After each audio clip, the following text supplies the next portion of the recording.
आचार्य चाणक्य ने एक बात कही थी कि कोई भी राष्ट्र बाह्य रूप से असुरक्षित हो और आंतरिक रूप से उसमें अगर उपद्रव हो तो राष्ट्र अराजक कहलाता है।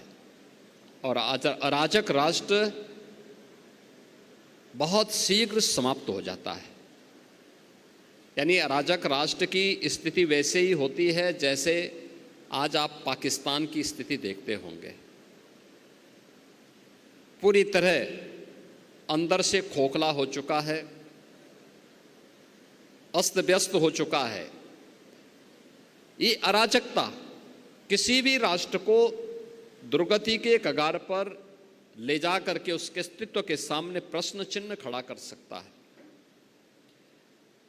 भारत इस दिश से प्राचीन काल से ही बहुत सजग रहा है, सतर्क रहा है और उसकी सुरक्षा के लिए उस प्रकार के तौर तरीकों को अपनाने की एक प्रवृत्ति भी रही है। वैदिक कालखंड से ही हर भारतीय को इस बात की शिक्षा दी जाती है कि धरती हमारी माता है, हम सब इसके पुत्र हैं। माता भूमि पुत्रो हम पृथिव्या। धरती हमारी माता है तो मां के साथ कोई भी सुयोग्य पुत्र किसी भी प्रकार की छेड़छाड़ और अराजकता को बर्दाश्त नहीं कर सकता है। कोई भी पुत्र नहीं कर सकता है। अगर भारत की आन मान और शान के साथ कोई दुस्साहस करेगा तो हर भारतवासी उठ करके खड़ा होगा।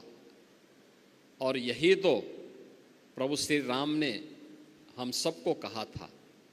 उनका उपदेश इसी बात को लेकर के, जब उन्होंने जंगलों वन के दिनों में, जब वनवास उनको हुआ वन के अंदर, और उस समय की भारत की सबसे बड़ी चुनौती जो थी, वे जो राक्षस थे, रावण के राक्षस थे, उन राक्षसों के उत्पात के बारे में, उनके उपद्रव के बारे में जब उनके सामने इस बात को रखा था तो उन्होंने एक ही संकल्प लिया था। तब उन्होंने कहा था, भारत की विद्वत शक्ति के सामने उस समय उन्होंने एक ही संकल्प लिया था, निस्सरहीन करो मई वो चुटाए प्रण कीन।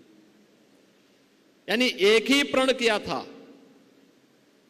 कि मैं इन राक्षसों को पूरी तरह समाप्त करके इस धरती को राक्षस विहीन करूंगा। ये राक्षस विहीन करने का मतलब उन उपद्रवी तत्वों को जो हमारी राष्ट्र की सुरक्षा में सेंध लगा रहे हैं, इनसे अपने राष्ट्र को मुक्ति दिलाऊंगा। यह संकल्प राम राज्य की आधारशिला बनी थी।